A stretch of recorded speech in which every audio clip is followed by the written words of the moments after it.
Assalamualaikum warahmatullahi wabarakatuh. Alhamdulillahirabbil alamin, nahmaduhu wa nasta'inuhu wa nastaghfiruh wa na'udzu billahi min syururi anfusina wa min sayyiati a'malina. May yahdihillahu fala mudhillalah wa may yudlil fala hadiyalah. Allahumma shalli ala sayyidina Muhammad wa ala alihi wa ashabihi ajma'in. Amma ba'd. Para mahasiswa dan mahasiswi Amilki Scholarship bersama STAI Sabili Bandung yang saya banggakan. Alhamdulillah, pada kesempatan kali ini kita diberikan kesehatan sehingga bisa mengikuti kuliah online pada saat ini. Ini merupakan kuliah perdana ya di Amilki Scholarship ini. Meskipun menggunakan metode asynchronous learning dengan model video, tapi semoga tidak mengurangi semangat belajar bapak-bapak, ibu-ibu, dan mahasiswa semuanya. Baik, pada mata kuliah kali ini, yaitu mata kuliah tafsir ayat ekonomi. Sebelum ke materi, izinkan terlebih dahulu saya untuk memperkenalkan diri sebagai dosen pengampu. Nama saya Siti Novi Nafisa, biasa dipanggil dengan Teh Novi. Alamat di Bojong Herang. Saya merupakan ibu dari 3 orang anak. Kemudian background pendidikan terakhir, saya mengambil magister di konsentrasi ilmu tafsir, jurusan ilmu Al-Quran dan tafsir di Institut PTIQ Jakarta. Oleh karena itu, di Amilki Scholarship ini, saya dipercaya mengisi mata kuliah tafsir ayat ekonomi.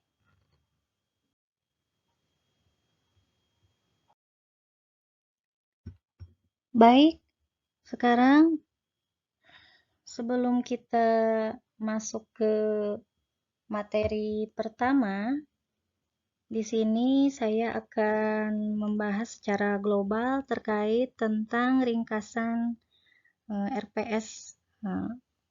Filenya yang berupa PDF sudah saya bagikan ya, nanti tinggal di share saja oleh tim Amilki Scholarship. Kita pada semester 1 ini ada 14 pertemuan, namun yang 2 itu digunakan untuk UTS dan juga UAS.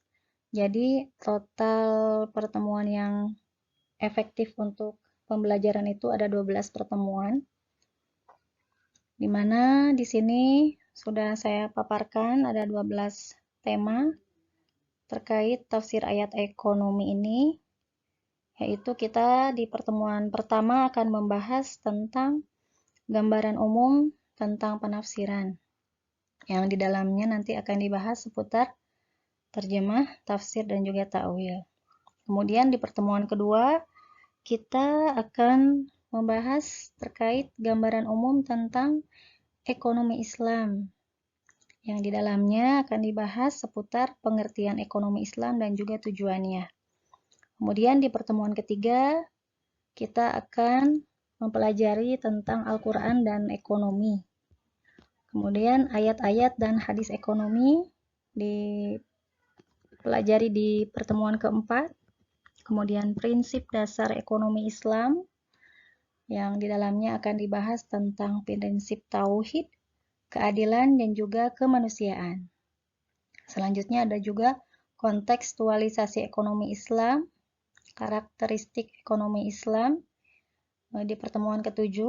Kemudian di pertemuan ke-8 kita akan membahas tentang muskilat al-iqtisadiyah. Kemudian juga di pertemuan ke-9 akan membahas terkait tentang riba dan bunga bank. Kemudian term tijaroh dalam tafsir Al-Quran.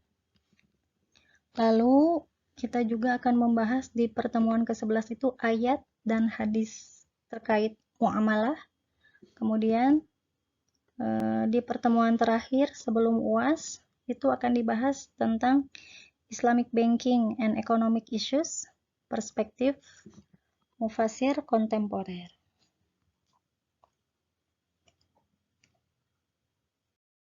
Baik, pada hari ini pertemuan pertama kita akan membahas tentang gambaran umum tentang penafsiran, di mana di dalamnya itu akan dibahas seputar tafsir, tarjamah, dan juga takwil. Dalam suasana ilmu pengetahuan dan teknologi yang berkembang pesat dewasa ini, masalah hakikat manusia dan kehidupan akan terus semakin santer dibahas. Urgensi pembatasan pada masalah kehidupan dewasa ini dapat menyangkut berbagai aspek kehidupan manusia, politik, ekonomi, sosial, bahkan etika, dan yang lain sebagainya. Al-Quran merupakan pedoman hidup bagi kita selaku umat Islam. Untuk dapat memahami ajaran Al-Quran tentang berbagai masalah tersebut, tentu kita memerlukan seorang mufasir yang dapat menjelaskan semua ini. Baik, pada materi ini untuk memudahkan saya bagi ke dalam 4 subbahasan. Di bahasan pertama kita akan mempelajari tentang definisi tafsir. Kemudian di bahasan kedua kita akan membahas seputar ilmu yang harus dikuasai oleh seorang mufassir. Di bahasan ketiga kita akan mempelajari tentang penafsiran klasik dan kontemporer atau masa modern ya. Kemudian di bahasan terakhir kita akan membahas tentang tarjamah dan takwil. Baik, pertama terkait tentang definisi dari tafsir itu sendiri. Ada berbagai macam definisi terkait tentang tafsir ini, namun pada umumnya sebenarnya tafsir dalam disiplin ilmu Al-Quran itu tidak sama dengan interpretasi teks lainnya. Dalam bahasa Arab, kata tafsir itu dapat berarti al-idah wa tabyin, yang berarti menjelaskan. Selain itu, kata tafsir juga berasal dari derivasi atau ishtiqaq al-fasru, yang berarti al-ibanah wal kashfu, yang berarti menerangkan dan menyingkap. Di dalam kamus, kata al-fasru juga bermakna menerangkan dan menyingkap sesuatu yang tertutup.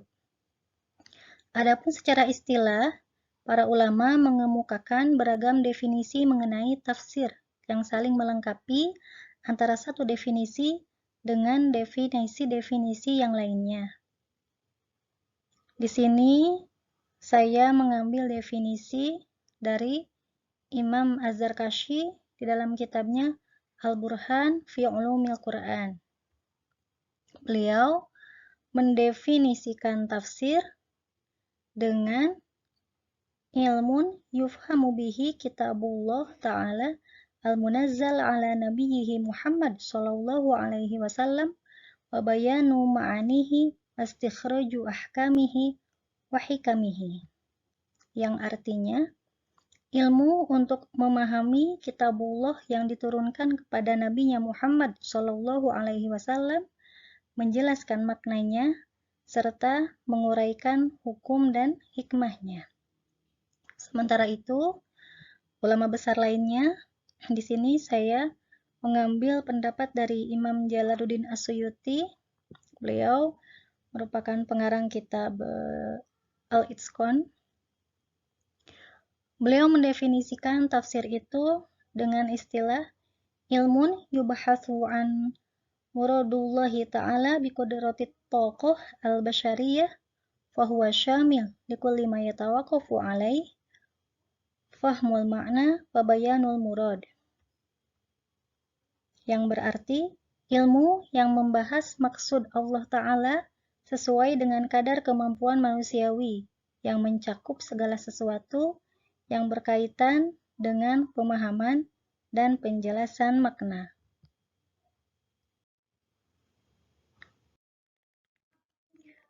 Dari penjelasan mengenai definisi tafsir di atas, kita mengetahui bahwa menafsirkan Al-Quran itu merupakan amanah yang berat. Oleh karena itu, tidak setiap orang memiliki otoritas untuk mengemban amanah tersebut. Siapa saja yang ingin menafsirkan Al-Quran harus memenuhi syarat-syarat tertentu. Adanya persyaratan ini merupakan suatu hal yang wajar dalam semua bidang ilmu.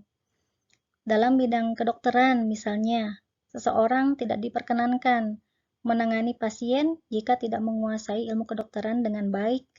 Bahkan, jika ia nekat membuka praktek dan ternyata pasien malah bertambah sakit, ia akan dituduh melakukan malpraktek sehingga bisa dituntut pengadilan. Demikian juga halnya dengan tafsir Al-Quran. Syarat yang ketat mutlak diperlukan agar tidak terjadi kesalahan atau kerancuan dalam penafsiran. Oke, selanjutnya ada beberapa ilmu yang harus dikuasai oleh seorang mufassir. Secara universal, ada 3 disiplin ilmu ya yang harus dikuasai oleh seorang mufassir. Di antaranya yaitu karena Al-Quran itu kan bahasa Arab, otomatis seorang mufassir dia harus ahli dalam ilmu bahasa Arab. Kemudian juga dia harus ahli dalam bidang ulumul Quran dan juga ulumul hadis.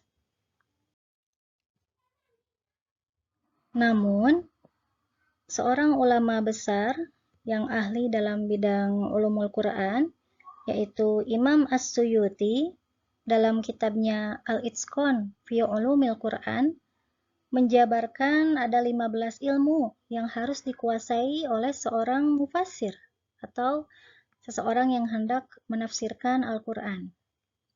Mana saja ke-15 ilmu tersebut? Yang pertama yaitu seorang mufassir dia harus menguasai bahasa Arab. Kenapa? Karena dengan bahasa Arab, seorang mufassir dapat mengetahui penjelasan kosakata suatu lafal dan maksudnya sesuai dengan objek. Oleh karena itu, demikian urgennya ya penguasaan terhadap bahasa Arab dalam menafsirkan Al-Quran. Sehingga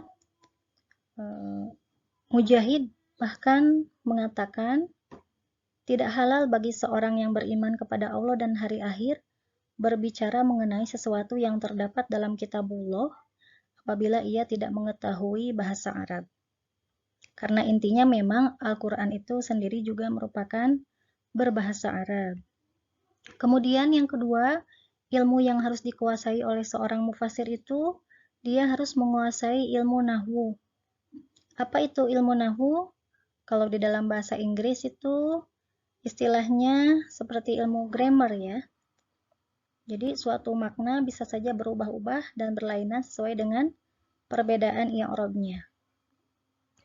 Juga dia harus menguasai ilmu tasrif atau ilmu shorof. Kenapa? Karena dengan ilmu shorof tersebut dapat diketahui bina atau struktur kalimatnya dan juga sighahnya atau tenses ya kalau di dalam bahasa Inggris. Kemudian di jajaran keempat, ilmu yang harus dikuasai oleh seorang mufassir itu ialah ilmu tentang istiqoq atau derivasi. Jadi, kenapa harus menguasai ilmu istiqoq? Karena suatu nama, apabila istiqoqnya itu berasal dari dua subjek yang berbeda, maka artinya pun juga pasti akan berbeda. Misalnya, Al-Masih, lafaz al-masih itu apakah berasal dari as-siyahah atau al-mashu. Kemudian di nomor kelima juga dia harus menguasai ilmu ma'ani, karena dengan ilmu ma'ani itu dapat diketahui kekhususan tarkib atau komposisi kalimat dari segi manfaat suatu kalimat. Kemudian dia juga harus menguasai ilmu bayan, karena dengan ilmu bayan tersebut dapat diketahui kekhususan tarkib atau komposisi kalimat dari segi perbedaannya sesuai dengan jelas tidaknya suatu kalimat. Kemudian nomor 7, dia juga harus menguasai ilmu badi', karena dengan ilmu badi' tersebut dapat diketahui kekhususan tarkib atau komposisi kalimat dari segi keindahan suatu kalimat. Nah, ketiga ilmu tersebut, yaitu ma'ani, bayan, dan badi' itu masuk ke dalam kategori ilmu balaghah atau ilmu yang memiliki yang terkait tentang sense terhadap keindahan bahasa atau i'jaz Al-Quran. Selanjutnya, di nomor ke-8, seorang mufasir juga harus menguasai ilmu qiraah. Kenapa? Karena dengan ilmu qiraah itu dapat diketahui cara mengucapkan Al-Quran itu yang benar itu bagaimana. Juga kuat tidaknya model bacaan yang disampaikan antara satu qori dengan qori lainnya. Kemudian di nomor 9, tentunya seorang mufasir juga harus menguasai ilmu usuluddin yang terdapat di dalam Al-Quran berupa ayat yang secara tekstual menunjukkan sesuatu yang tidak boleh ada pada Allah Ta'ala. Seorang ahli usul bertugas untuk menakwilkan hal itu dan mengemukakan dalil terhadap sesuatu yang boleh, wajib, dan tidak boleh. Kemudian juga dia harus menguasai ilmu tentang usul fikih. Kenapa? Karena dengan ilmu usul fikih itu dapat diketahui segi penunjukan dalil terhadap hukum dan istinbat. Di nomor 11, dia harus menguasai tentang asbabun nuzul atau sebab-sebab turunnya ayat. Kenapa? Nah, ini juga termasuk penting ya ilmu asbabun nuzul, karena dapat diketahui maksud ayat sesuai dengan konteks peristiwa diturunkannya Al-Quran itu seperti apa. Kemudian di nomor ke-12 juga harus menguasai ilmu nasikh dan mansukh ya. Mana saja dia harus mengetahui ayat yang muhkam dari ayat yang selainnya. Kemudian di nomor ke-13, tentu karena Al-Quran itu merupakan pedoman hidup kita selaku umat muslim, dia juga harus menguasai tentang ilmu fikih, ya, tentang hukum-hukum. Kemudian di nomor ke-14 dia harus menguasai tentang ilmu hadis, di mana hadis ini berfungsi sebagai penjelas untuk menafsirkan yang mujmal atau global, dan juga menjelaskan tentang yang mubham atau yang tidak diketahui. Dan terakhir, menurut Imam As-Suyuti, seorang mufasir dia harus menguasai ilmu muhibah. Apa itu ilmu muhibah? Yaitu ilmu yang Allah Ta'ala anugerahkan kepada orang yang mengamalkan ilmunya. Namun ada juga yang menafsirkan ilmu muhibah itu sebagai bakat yang diberikan oleh Allah kepada seseorang sehingga dia bisa menafsirkan Al-Quran.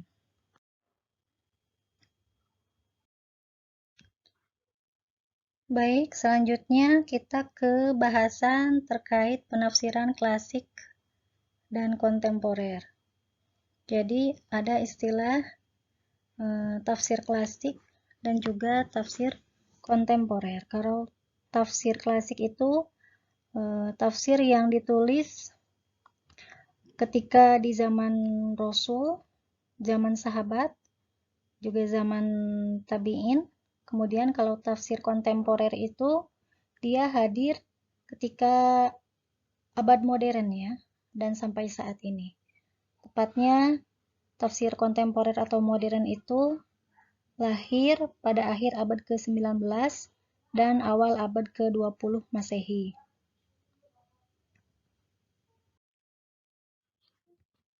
Pada abad modern ini, studi terhadap Al-Quran itu mengalami perkembangan yang cukup signifikan, seiring dengan akselerasi perkembangan kondisi sosial budaya dan peradaban manusia. Salah satu wujud respon kreatif terhadap tantangan modern yang dihadapi para perintis dan pembaharuan pemikiran Islam itu, yang berinteraksi secara intens dengan diskursus Al-Quran, berusaha untuk mengembangkan metode tafsir dengan paradigma baru yang dipandang bisa kompatibel dengan tuntutan zaman. Tafsir mengalami perkembangan yang tentunya tidak lepas dari pengaruh latar belakang dan metode yang dipakai oleh para mufasirnya. Di sini saya membuat skema terkait perbedaan antara sumber penafsiran tafsir klasik dan juga tafsir modern. Pertama, di tafsir klasik atau ulama zaman dulu ya, sebelum abad ke-19, mereka itu menafsirkan tafsirnya berdasarkan sumber dari Al-Quran, hadis Nabi, kemudian riwayat para sahabat, riwayat para tabi'in, juga riwayat tabi'in, juga ada diselipkan cerita ahli kitab atau Israiliyat ya. Juga mereka juga di sana sudah menggunakan metode ijtihad. Kemudian metode yang kebanyakan dipakai pada tafsir klasik itu, mereka menggunakan tafsir bil ma'sur atau melalui riwayat-periwayatan ya, dari Al-Quran, hadis yang tadi sudah disebutkan. Kemudian corak dari tafsir klasik ini bersifat ijmali atau umum, dengan periwayatan Rasulullah SAW, ijtihad sahabat, dan juga dipengaruhi oleh cerita ahli kitab atau Israiliyat. Kemudian pada skema sumber penafsiran tafsir kontemporer atau tafsir modern, mereka mengambil sumbernya itu dari Al-Quran, hadis Nabi, tafsir dari sahabat, tabi'in dan tabi'inat tabi'in, kemudian kaidah bahasa Arab dan segala cabangnya. Juga mereka menyisipkan atau memasukkan ilmu pengetahuan yang sedang berkembang. Juga memasukkan ijtihad dan pendapat para mufasir terdahulu. Kemudian metodenya itu tafsir modern menggunakan metode tafsir bil ma'sur dan juga tafsir bil ra'yi. Atau tafsir bil ra'yi itu tafsir yang kebanyakan itu sumbernya itu dari akal atau ro'yu. Terkait coraknya, tafsir modern itu pembahasannya bercorak ijmali atau umum, juga ada juga yang bercorak secara tahlili atau detail. Juga ada juga yang bercorak muqarron atau penggabungan antara ijmali dan tahlili. Bahkan yang sedang ngetren sekarang itu tafsir bernuansa maudu'i atau tematik sesuai dengan tema. Baik, selanjutnya kita akan membahas tentang tarjamah dan takwil. Tarjamah itu didefinisikan dengan menyalin atau bisa juga dengan memindahkan sesuatu pembicaraan atau bahasa dari satu bahasa ke bahasa yang lain. Terjemah bisa juga diartikan dengan pengalih bahasaan ke bahasa lain.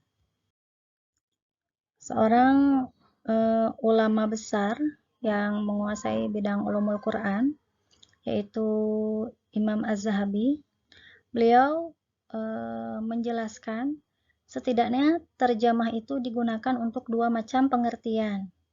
Yang pertama, yaitu mengalihkan atau memindahkan suatu pembicaraan dari satu bahasa ke bahasa yang lain tanpa menerangkan makna dari bahasa asal yang diterjemahkan.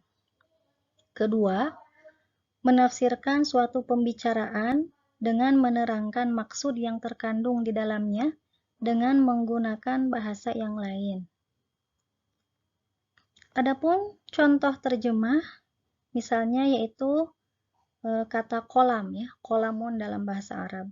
Itu dialihbahasakan ke dalam bahasa Indonesia menjadi pena atau pulpen atau pensil. Kemudian di bahasa Arab juga ada kata zarroh ya, kalau kita baca Al-Quran suka ada kata zarroh. Itu diterjemahkan menjadi partikel atom. Atau kata kital misalnya, dari kata kota layak tulu ya, kital. Itu diterjemahkan menjadi pembunuhan atau peperangan.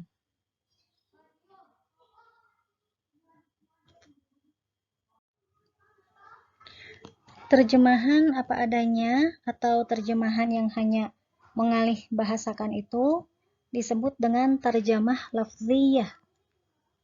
Problemanya adalah tidak semua kata-kata Arab yang memiliki padanannya dalam bahasa Arab.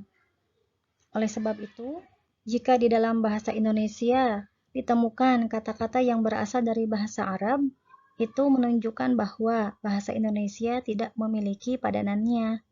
Misalnya kata adil, terus kata rahmah, kata nikmat, dan juga musibah. Itu diambil dari bahasa Arab, dan yang lain sebagainya. Disebabkan tarjamah lafziyah tidak memadai, maka perlu dilakukan tarjamah tafsiriyah. Suatu bentuk alih bahasa yang diikuti dengan penjelasan-penjelasan tambahan. Oke, selanjutnya yaitu lafaz takwil. Umumnya, definisi yang dipakai ulama mutaakhirin tentang takwil itu ialah memalingkan lafal dari makna yang zohir kepada makna yang lebih kuat, kemungkinannya disertai dengan dalil-dalilnya. Jadi sampai di sini, tugas takwil itu terbagi menjadi dua, yaitu menjelaskan kemungkinan makna lafal dan menjelaskan dalil yang bisa memalingkan dari maknanya yang asli. Lebih jelasnya, definisi takwil itu dapat kita simpulkan menjadi dua makna. Pertama, takwil adalah mengalihkan makna dari yang meragukan atau membingungkan pada makna yang meyakinkan dan menenteramkan. Dalam pengertian ini, takwil hanya berhubungan dengan ayat-ayat mutasyabihat. Kedua, takwil dapat juga didefinisikan sebagai selain makna lahiriah juga termasuk makna batiniah. Takwil dalam arti ini berhubungan dengan semua ayat Al-Quran. Sebagai contoh, lafaz yadun yang berarti tangan, di dalam firman Allah, yadullahi fawqa aydihim. Itu makna lahir dari lafaz secara tekstual ya. Lafaz yad itu adalah tangan kalau secara tekstual. Tangan itu biasanya memiliki bentuk materi yang terdiri dari tulang, daging, dan kulit. Tangan itu membutuhkan ruang dan waktu. Jika ayat di atas itu diterjemahkan dengan tangan Allah di atas tangan mereka, itu dikhawatirkan pengertian ini bisa menimbulkan kesalahpahaman para pembaca. Lebih-lebih hal ini menyangkut urusan akidah. Untuk itulah, lafaz yad atau tangan perlu ditakwilkan ke makna yang lain. Jadi, arti dari kata yad itu perlu dipalingkan maknanya, ditakwilkan kepada makna kekuasaan. Jadi, ayat tersebut dapat bermakna kekuasaan Allah berada di atas kekuasaan manusia.